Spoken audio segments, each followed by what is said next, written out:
So I challenge you, go carpe some diems, get out there, be seen, make the art, drive the car, climb the rock, make the conversation, cook the meal, do the thing, high five somebody.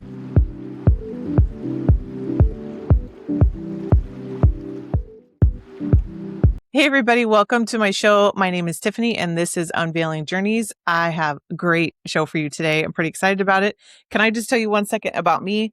I love doing this. I love people. I love hearing people's stories, getting to know like their psychology and why they keep doing what they do. And as an entrepreneur, you have to kind of stay shoulder to shoulder with those people, not only because I believe small business not only runs America, but like the world itself, like small business owners, and being able to be hanging out and being close with them, you get to remain positive with them when times get tough, because there's like many highs and lows on top of all of that. But whenever I get to hang out with cool people, I like to go to networking events. I always end up saying, hey, let's hang out. Here's time on my calendar. Here's my cell phone. Here's whatever. I want to hear them out. I want to be like, oh, wow, there's people that I think you need to know that are in my land, which has made me a connector of sorts. And when I get to meet other connectors, man, we light up because we're like, how can we share back and forth, right? Let's just give. It's just like the mindset of, they call it the giver's gain, or, like put out there more. There's a lot of people that have so many quotes about that. But also when you hang out with people, you can just say, hey, who do you know that I need to know? Like you could straight up ask for a referral, and that's amazing. You can do it. I believe in you. So anyway, with that, I hung out with some phenomenal people this past year and this year. And one of the events I got to go to is where I met our guest today through Jake Title. He's like a wonderful super connector. And he had a bunch of connectors in the party that I went to in San Jose, and I got to hang out with Ian. So today you get to be hearing Ian's story. And with that, thank you so much for coming and being on the show. I know we're overdue to hang out, and we get to tell everybody your story today and what you're all about and this phenomenal stuff that you're working on. So do me a favor, welcome. Please tell everybody a little bit about you and what you're up to right now. Yeah, I will. Tiffany, awesome intro. And, I call that catalyst connectors. Like when we're in a bunch of connected space, right? I call that kind of like catalyst connection, because it's just all, you're forming those bonds, those matrix scenes, if you will. Yeah. Shout out Jake Title. Great. Yeah. Anyways, so my story, where I'm from, this is always such a random answer because it's a boiling pot. But all right, so like I'm a '90s kid from Austin, kind of before Austin. No. Start with where you're doing right now. What am I doing right now? Oh, yeah, okay. Tell me. So many things. All right, but I'm focused primarily on this brand that we've been building to get off the ground now the last like 18 months or so. It's called SneakAR. And it is the intersection of augmented reality experiences through mixed reality, VR, XR, in any branded surface. So like our one-liner is, imagine any branded surface was a living media chain. And so I've spent the last year pivoting from an app-based experience to an appless aim and play AR kind of scenario. What that means is, imagine a logo on any of your most familiar brands back home to whatever that is to you, and that any of those kind of brand anchors then become launch points for a brand to play a game or launch a loyalty system or land commercialized content, all through the camera we have in our hand, on our phone, or that's on our eyewear as we move further and further into the space where it's sort of like all interconnected at once. And so what I'm working on right now, like to this day in this moment acutely, is polishing off our SDK so that we can empower out of the box solutions for the massive eyewear industry that's coming with waveform frames inside of the eyewear itself that will allow for our gamified operating system to launch aim and play experiences for brands on every pair of glasses out of the box. So that, there's no need to jump through that hurdle of how do I partner with Snap? How do I partner with Meta? How do I partner with Apple? How do I partner even with, Android XR? Our goal is to serve the market in the same way we do with footwear. We started with footwear. Our company's name is SneakAR. We own the trademark on all augmented reality branded experiences from mobile devices on footwear. And so as we do, and as we service the boutique level of low barrier of entry custom footwear, we act in the same way now, thinking forward. How can we act to serve that same populace of eyewear manufacturers putting something out brands trying to look at how do they corner the market with something that's unique and fun and engaging and transformation. So that's what I'm working on right now Whoa. through the product.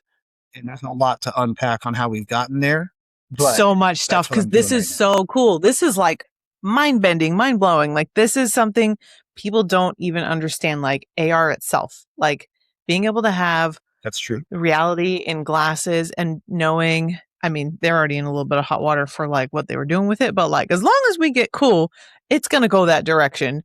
And I'm a fan. Like, Yeah, it's inevitable. Yeah. Keep going. Yeah, sorry. yeah, no, keep going. Because this stuff is so neat. How did you like fall? I want to tell your whole story, but where you're at right now is pressing forward on all of the amazing things you're working on. So I guess we could go into your story so we could have more time to talk about it when we circle back around.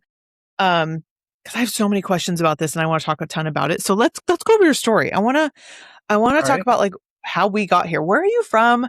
Did you even think you'd be doing this as a kid? Did you go to school for it? Like, what was that Yes. like? No. Yes, I thought I'd be doing this. No, there is no school to go to for innovation. You're either an innovator or you support innovation or you get behind it, right? Like those are kind of the three stages, or you dabble, but um not to disqualify anyone, but no, there's no school for innovation. I knew always that I was going to do something weird and obscure. I think, all right, full story, backstory. I'm 6 weeks born early, premature. So like in the 80s baby, born early, lots of, diodes and, wires and beeping and hooked up to all kinds of crazy like incubators. And, the world has advanced a lot in the premature sector, but I think it really like paved the way and the foundation of me always to be a button pusher. I think all those buttons and sounds and electronics in that like stasis room, and my mom tells me about it. Like, she's like, I really think this is where it came from. But, I can remember as young as I can remember anything, pressing buttons on a keyboard and asking why and like exploring beyond the limits and expanding my imagination to, I'm some alien who's not really supposed to be here. And I'm, exploring the world and going to report back. I'm not talking 7 years old kid here. Like, I think I've always known I was going to do experiential work, whatever that means as a child and as you grow up in music and in culturation and like everyone knows everyone. And there's always just like kind of one step of separation in Austin at that time. And it was very like sleepy capital town with a really big college and a really great music scene. But there wasn't like Yeah. this focus on film and tech and like this bubble hadn't happened yet. I remember being, sixth, seventh grade when the Silicon Gulch, became like a conversation and Dell opened up and all of that stuff. So yeah, like kind of going back, my story is I just was rooted in people and engagement and like having experiences to where like everyone's meaning of life is different. And I think that's what Philip K. Dick was trying to expose on like, when that question is asked to the big supercomputer by those mega kids, like, computer, what is the meaning of life? And it comes back with 42, like this obscure number, because I think the meaning of life is obscure, right? But to me, Yeah. it is experience. And I think that's what the meaning of it is to just be here now. Like, we'll leave some salt and pepper at the end, I guess, of like where I build my thought processes from. But like a lot of it has to do with like leaning in and showing up and doing work and repeating the process over and over and over. And understanding who it is that I'm engaging with ties back into where I came from. So you ask where I come from, but also I told this massive story of the brand work I'm doing. So all of these things are correlated, right? Like every step I took from not really understanding any sort of different way to be but chameleon-esque in my friends group as a kid, like being friends with everyone and all the from sports to comic books to D&D to, rock climbing, right? To into like winning the first place at my talent show in sixth grade and then hitting the stage running from that point and then going on to perform for 20 odd years, 8 years on Van's Warped Tour, picnic tables to 50,000 Wait, audience you're views. going way too fast over that. I want to hear more about that. What? Yeah, well, I mean, and that ties into all of this stuff, right? Like, Yeah. is it everything paves the way before it? So, okay, let's talk about it. This is a great segue. I just said every step I had taken as myself, as my former self into now, like told the story of my future self. You asked, did I ever know this? I always knew it. What did I want to be when I grew up? Fucking me. Is there a school for this? Not a chance. Can I teach it? No way. Do you have it in you? Yeah, but you got to figure Yeah. out what that is. So going back to the beginning of exploring what I was, which was performance and people engagement, how to create moments that matter, like that we keep showing up for is such a resonant thing for me. Transformation is such a resonant thing for me. But yeah, so 20 years on the road plus, lots of, I was in a group or two, several solo albums. I've cut records with legends of hip hop, like Wait, like legends, like were you living singing or playing legends. an instrument? What? What? Rapping. Yeah, mostly I'm rapping, but I play keys and drums and trumpet a little bit, some bass. So You're I like a mean, savant. You're a lots music savant. This is a bit, incredible. a bit. Well, thank you. I mean, a bit. Yeah, I like to play more avant-garde than like sit down regiment and like read the real book or anything. But like, I like Yeah. to solo. I like to play. I like to listen. I've produced and co-produced hundreds of instrumentals and records that people have been on. Um, but again, like, so having these experiences, rapping with the band, rapping solo for 2 decades, having a jazz funk fusion band behind me, playing with this jazz funk fusion band as an experience itself, right? Like you learn over these 2 decades of touring, of engaging with people, what works with what group of people and why. So I've built out everything from like traditional merchandise, hats, t-shirts, hoodies, cassette tapes, vinyl records multiple times, CDs, of course, but then things like, I don't know, hat, hat pins and really cool trading card variants, like packs of trading cards with like the artists on them, all kinds of stuff. But point being, like boom boxes, skateboards, now footwear. So you figure out when you're doing this stuff for so long, like how to engage with the right group of people, how. And so, like, let's insert another layer to the cake. I have a BA in sociocultural anthropology. So my thesis was in modernity. So, like, post second industrial revolution, why do we move in the waves that we do in these like totems of sacred and profane? What that, like, why is this cool? Why does this suck? Right? Like, why Yeah. do we move in those ways? What is attractive to us in certain ways from the like steam engine and print press on, right? So like into internet and pagers and cell phones and Web3 and immersion and avatars and NFTs and digital assetization, all these things that I built community around and incubated in Web3, right? Like in this digital transference age that we're still in, and still heavily proponent of, but I think we have to admit that there's like a sad taint or misnomer around NFTs and around like rug pulling and meme coins and Pepe this and like, well, everything has its place, I guess. Rug pulls shouldn't, but they do. But regardless, what remains is the performative action of it, right? So like in my time in Web3, and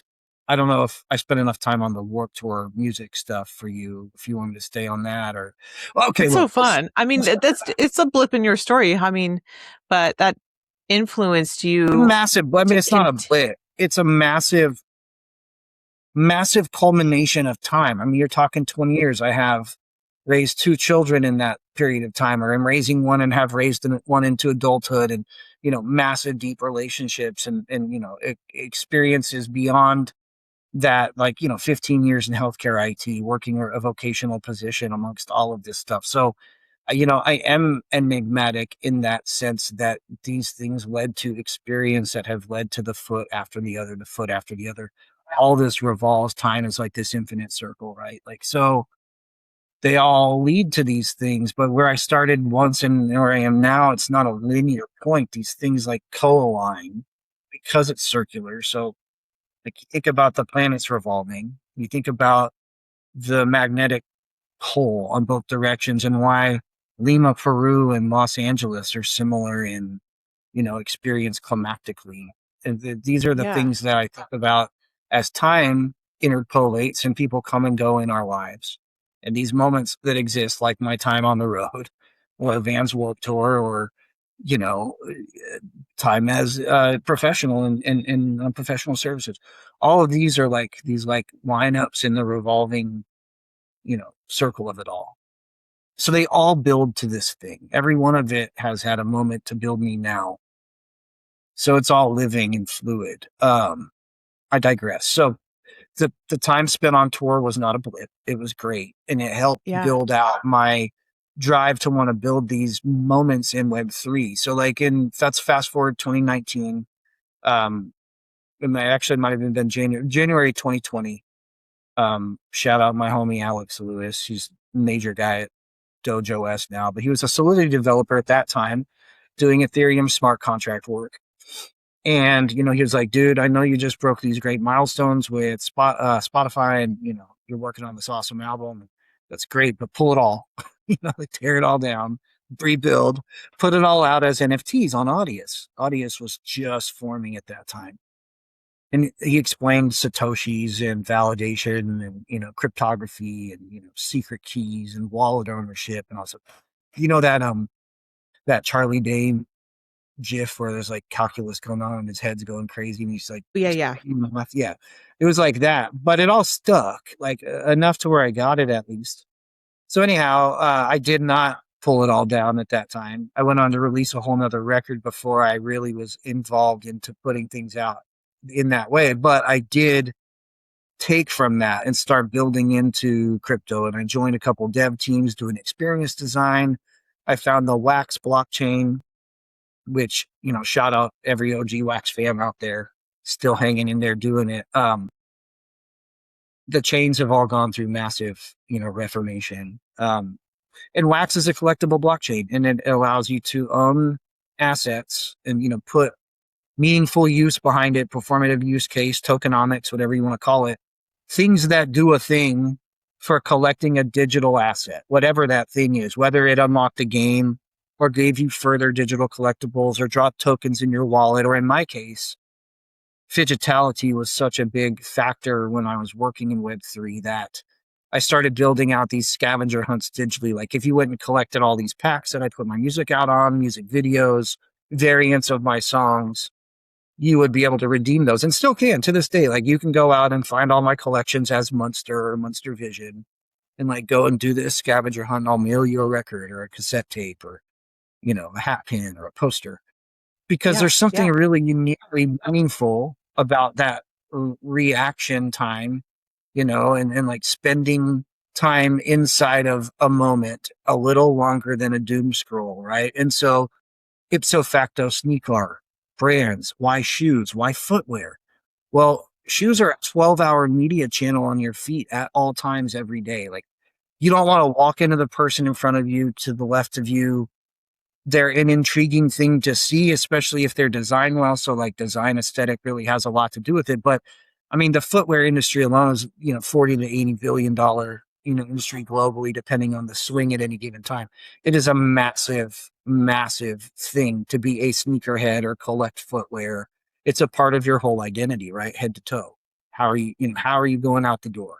And it's something that remains with you. So when you talk about bringing brands into footwear and why that's such an interesting launch point for an aim and play marker system that is an experiential platform that is SneakAR, is that it launches you to be the loudest voice in the rooms you want to be in, where you don't even have to be in them yourself as the brand, because your brand ambassador, i.e. the algorithm, i.e. your consumer, is wearing your brand in these moments that matter to them. So now it's organic, it's compelling.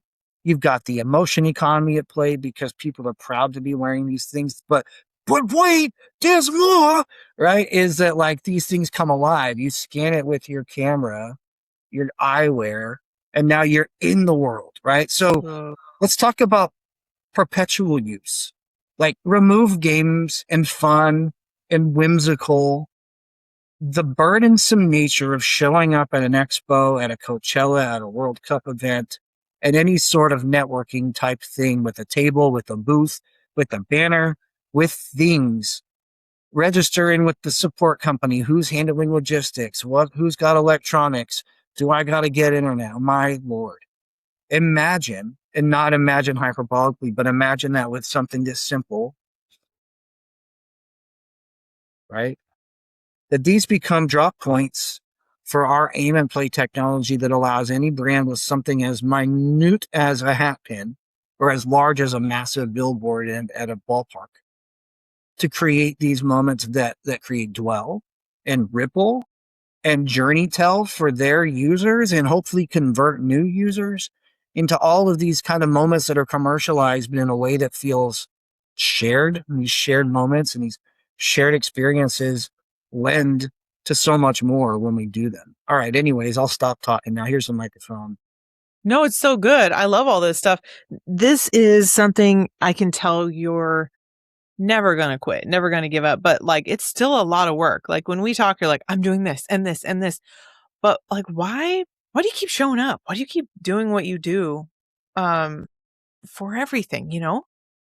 Well, okay. I love, like, at a macro level, then we'll land on SneakAR. At a macro level, we get one time. Look, I don't care what happens next, what our belief structure is to whether or not there is an afterlife or a second life or a reincarnation or it's a blank wall or we start over or we turn into particle dust, right? We get one time regardless, like in our skin suit, like this as us, you as you, me as me, that we are never going to be again. Whatever that is ephemerically, like mythologically, mystically unknown. Here, what's known is that all we get is this kind of one round. And so I might have mentioned it to you on some of our calls or when we were hanging out, but like all we have is what we leave behind. And so the constancy of that and the necessity of realizing that like our impact matters, being transformational over transactional matters, because at least for me as like a dad and I got kids and I want to, I want to pass this down to my grandkids and hopefully it gets conveyed to my great grandkids, God willing, we're still here on this planet. That there is some existence to being here and present. And the more that we can do and leaning into those moments is the more impact that we can do when we talk about trying to leave something behind. Right. And so you ask, why do I keep showing up? Well, there's something about the experience nature of it all. As I was speaking earlier about what the whole purpose of me being alive is that we're here. Right. And so if we're here, take it by the horns, lean in, show up, do work. As I was saying earlier, like be that constancy over and over and over so that we have some purpose. Right. And so my purpose, I feel, is to engage with as many people as I can and to create meaningful engagements for many more people that I will never meet and to do so through any means necessary. And so in this world of AI and agency and like command existence, I use every tool at my disposal to build out these like deep rooted experiential doctrines, right? These like brain build sessions that expand to worlds, entire moments that people can love their brands. And like, I know that sounds funny to think about, but how funny is it really? Like, how much do people buy Nike or little giblets for their Crocs on their feet or, consume Coca-Cola over coffee, right? Or all these, we feel connected to these things that we consume. I love ginger beer. I will order a Moscow Mule at every bar I walk into to see how good their mule is. I'll order a cheese pizza at every pizzeria to see how good their pizza is. We all have these totems, as I was talking about, as to why. So why do I do it on the micro level, though? Why do I land the plane for SneakAR every day? Why do I keep doing this? I really feel like we found something, man. We carved something out in this world of chaos, in this everybody has everything at their disposal at once. And like, how do we make something that's impactful? How do we do something that's cool? And how do we bring that into a world that other people can experience, either to further their own impact or to live it for just a shared moment again? And like, I think there's something to immersion. There's something to what, unfortunately COVID proved out, right? Of like, people want to be connected in any way possible. Yeah. So if I can say that I can create a shared moment that anywhere in the globe, anyone can live together and be in the moment together and like how are we not creating tighter bonds, and how are we not changing the world, right? So I keep doing it because I want to keep changing the world. That's so good. I love that. And I think about how you have had this natural ability and talent that has grown to be this curator of experiences that we as humans have needed someone to fulfill that role, and that you were given that gift that you just like make it happen. This is why we remember things the way we remember things, the moment we went to or the experience that we had. It's like the curators of all of this stuff. And it makes me think of the book I just finished earlier this year, was The Tipping Point by Malcolm Gladwell. That's a Was good like, one. you It's a are great book. creating this, um, you're the early adopter. You're the guy that's the visionary that's making stuff happen that people didn't even know that they are going to be living and experiencing weeks, months, days, years from now, because of the visionary that you are right now, that people are like, what are you even doing? Like, and then it's going to be normal in a few years because of what it is you're creating. So this is really fun to be able to hear out the stuff you're working on, stuff you've invented and created and you're continuing to press forward with. But at this point, people are thinking, I want to follow you. I want to know you, but also who do you need to align yourself with? Like the people that are listening to this right now, like who should reach out to you, but who also should just come follow you? And where is your favorite way for them to come find you? Well, I mean, everybody, everybody come follow us, come be a part, come squat up with SneakAR for sure, because we are doing something really cool.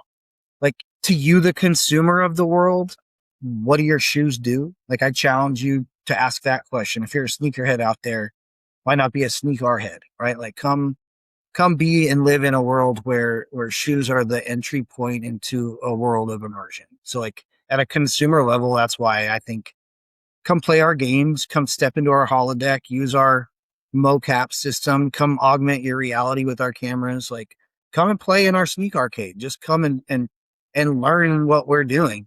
At a brand level, if you're a bold brand, if you want to be a bold brand and you're just looking for a jump point, like come holler at me. Let's book a brain build session. Let's let's ideate. Let's see if we can chasm cross together to a way that drives some meaningful impact and some transformation, and some way to keep people in your brand instead of somewhere else, instead of on social media. Remember that when people have their phones out and they're following people who are consuming you, give them just a little bit more with an aim and play solution. I mean, that's as simple as I can put it. And then I would say we're in the middle of a raise right now, so I'm happy to engage with any sort of capital that's engaged. We're in the martech, ad tech, sports tech sector as far as those sort of like VC capital dollars, in lots of great rooms, having lots of great conversations. First check's already committed. So, things are moving in a great direction. But those are the sort of people I'm trying to talk to. Yeah. I love that. That's awesome. And your social media links, are you on all of them? Like I know you and I are connected on LinkedIn and got some stuff on there, but what other places should they come find your brands? Absolutely. So, I mean, I think everyone should just look for SneakAR. Like, it's sneaker with an A, right? SneakAR is easy enough. But at SneakAR Shoe Co. at all the like front end socials, and then SneakAR XR on LinkedIn, SneakAR XR everywhere out in the world. Yeah. Nice, nice. This is so fun that we've got to dive into like where your head is at and how you got here and where everything is currently at. But I want to ask you, just like we have time for a couple more questions. What's next on the horizon? Like you're working on so many cool things. Like what's like coming Hmm. up? Well, I am feeling more and more like Neo these days. I'm doing a lot of cool stealth agentic work in like the healthcare incubation side. I'm very proud of doing some really cool kickoff applications with some really great guys over there, great folks, great people. Um, and looking forward to, where those directions are going to go. I'm really enjoying using these real-time multimodals and applying them conversationally and seeing how I can create corpuses of data, and, securely thinking about scale is really fun for me. So like the next is like continuing to build out my agentic abilities so that I can keep creating into the world of singularity that I think we're headed into. I want to keep building out experiential AI. It's really, really important to me. Nice. That's fantastic. I want to do this because we got to wrap up, but you have so many good nuggets that I want to know which one should we end with? Like, which one should we leave everybody? Your little famous Well, that words of one's easy wisdom. for me. Again, the Yeah. nugget always to end with is all we have is what we leave behind. So I challenge you, go carpe some diems, get out there, be seen, make the art, drive the car, climb the rock, make the conversation, cook the meal, do the thing, high five somebody. I love that. That's so good. I agree. I agree with you. Like, it's missed. Just people are worried so much about whatever everybody else thinks. It's like, who cares? Right? There's just a blip in There's time. You go be you and show up and do the thing. So this is such great advice. I love what you're up to. Thank you. And I'm so grateful that we got to record today. Me And too, I'm so grateful for Tiffany. It your was time. meant to be. Yes, it was. We clicked right away. So sometimes good things are like a Heinz ketchup commercial. Yeah, you have such good energy. So it's like you're excited, passionate about, and I'm excited for people and what they're passionate about. So it's like, oh, I'm in, like, to be the visionary behind this and to be able to hang out with people that live the dream every day, right? Like, we got to go make our own story happen as an entrepreneur, right? And luckily you found something incredible that I love what you're working on. And everybody who's listening right now, thank you, and share this. That way you could be able to support what Ian's working on and then follow all his social media so you can hear of all the amazing things he's going to keep coming out with as the beginning of the wave. Also, I have, oh, what is that? What is that? Called a venticular business card that our partner Ticket Time Machine, Matt Wolf, is a crazy madman as well. Makes all these Yeah. cool physical things. So this is just me like doing a little shameless plug. But look, these cards changed. It's like throwback when we were kids. Yeah. Oh, that's cool. So what I want you guys to do is go follow Ian on all his social media. And if you're like, Tiff, I don't remember, send me a message. I'll get you connected. And then share this episode. Whoever it is needs to hear about it. And then get yourself on Ian's calendar because we just send each other a message. Boom, we make it happen. And in the meantime, you guys go have a great day. And I will see you on another episode. Bye, everybody.